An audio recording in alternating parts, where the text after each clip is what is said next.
Ramogi bedo ni neno odiochieng' mar mazingira day mabende oganda mathoth kotel kod jotelo mopogore opogore odiochieng' ma kawuono ne pidho yiende kae jiwo jo Kenya mar mondo mi ochop piny Kenya e chopo lek mar yiende bilion 30 kochopo higa mar 2030. Ageno ni yudo thuolo mari mar pidho yien kamoro amora mane thuolo nitiere. Inyalo tudori kodwa na mamar ote machuok na 3 kao kamano bende tudori kodwa kanyo e mbui mag oganda achiel kachiel wan e mbui no mar YouTube, mano mar Facebook, yudwa kanyo e mbui mar Instagram kachiel kod mbui mar X gi mbui mar TikTok nyinga Simfros Okinda. Bende wantiere kanyo kod jaloko marwa ma en Belinda Phillips. Wachako kanyo gi weche manyien kama bende warango moko kuom gigo mabende choponwa mana gi thuolo ni kama piny owacho koro biro chiwo kothe maromo bilion 2 ne oganda mapato ka higa mondo sir dwaro mar piny Kenya mar pidho yiende bilion 15 kochopo e higa mar 2032. Mondo lek makama ochop kare, Jatend piny William Ruto olando ni bad migawo mar bunge pacho kae mano KFS biro riwore kod rowere mag NYS maneno ni kothe mag yiende opidh e kor gwenge ma pacho kae. Ruto yango magi e kinde mano tano jo Kenya e ingo odiochieng' mar ber aluora kata mazingira day e kar jot mare manitiere e buore Nairobi kam. Sharon Ong'aw miwa mathoth.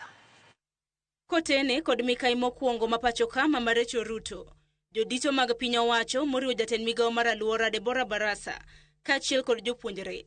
Jatend piny William Ruto otelo ne jo Kenya duto e hingo odiochieng' ber aluora kawuono. Ruto oyango ni kinde thuolo mar higni 2 mokadho yiende bilion 1.06 osepidhi.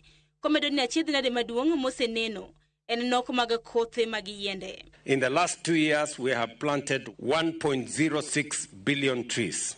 The bottleneck that we have had over the last 2 years is the availability of seedlings. We have different interventions to make sure that there is availability of seedlings. We have mobilized our military to produce seedlings, National Youth Service to produce seedlings, our prisons to produce seedlings, forest community organizations to produce seedlings, private sector people to produce seedlings. From the Constituency Development Fund, we have now isolated 5% of the Constituency Development Fund for purposes of seed production by young people in different parts of Kenya. E kinde hingo odiochieng' mazingira, jatend piny oyango ni rowere mag NYS biro riwore kod Kenya Forest Service mar jiwo pith mag kodhi mag yiende e nurseries 300. Omedo ni piny owacho chano yango nurseries madongo 17 machano golo kothe mag yiende bilion 2 e higa ka higa. We're going to mobilize 15,000 National Service personnel to work with the Kenya Forest Service to restart 300 nurseries in all our forest stations and all our forested areas so that we can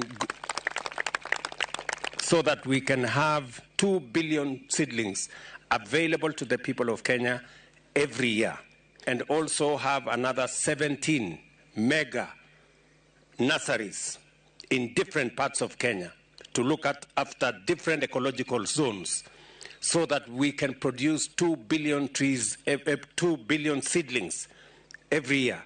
Ruto ojiwo jo Kenya mondo her pidho yiende mondo tiek achiedh nade mikelo kod lokruok mar kor lwasi ahinya to e bunge ma pacho kae.